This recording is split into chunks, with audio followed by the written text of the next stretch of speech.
Vous êtes à la borne de recharge. L'encoche pour introduire la prise se trouve à droite sur le pare-choc.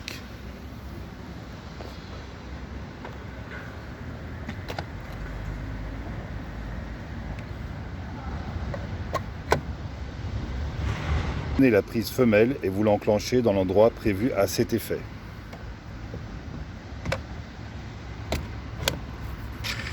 La prise mâle va dans la borne de recharge.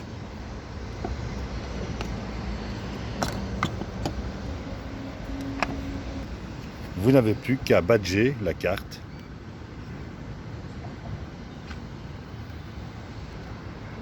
Le système reconnaît la batterie et la charge se met en route.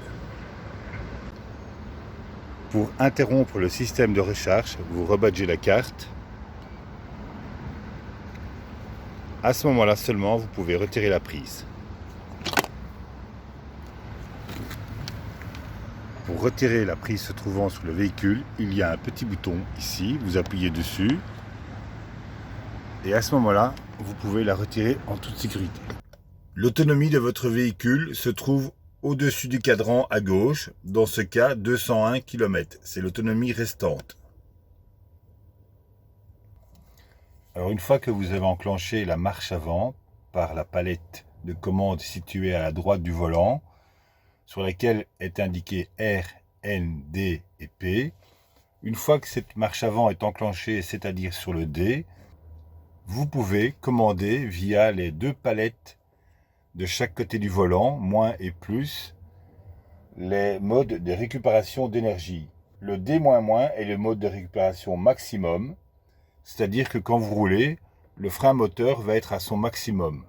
Ensuite, vous avez le D- avec une récupération renforcée et toujours un frein moteur important. Vous avez la récupération normale, le D, pas de récupération, le D+, et le D auto, récupération intelligente, qui utilise les capteurs et tient compte de la situation du trafic. Attention, ce système ne freine pas jusqu'à l'arrêt. Pour l'enclencher, vous utilisez une des deux palettes plus ou moins, sur laquelle vous appuyez pendant 2 secondes. Pour le Mercedes e-Vito, le frein à main se trouve ici, pédale de gauche. Pour le retirer, vous tirez la poignée vers vous. Concernant l'utilisation des vitesses en appuyant sur le frein, il suffit de relever la palette pour faire la marche arrière. Et inversement pour la marche avant. Là maintenant nous sommes en position neutre. Nous repartons en marche avant. Pour quitter la position neutre, j'appuie sur le bouton de l'extrémité de la palette.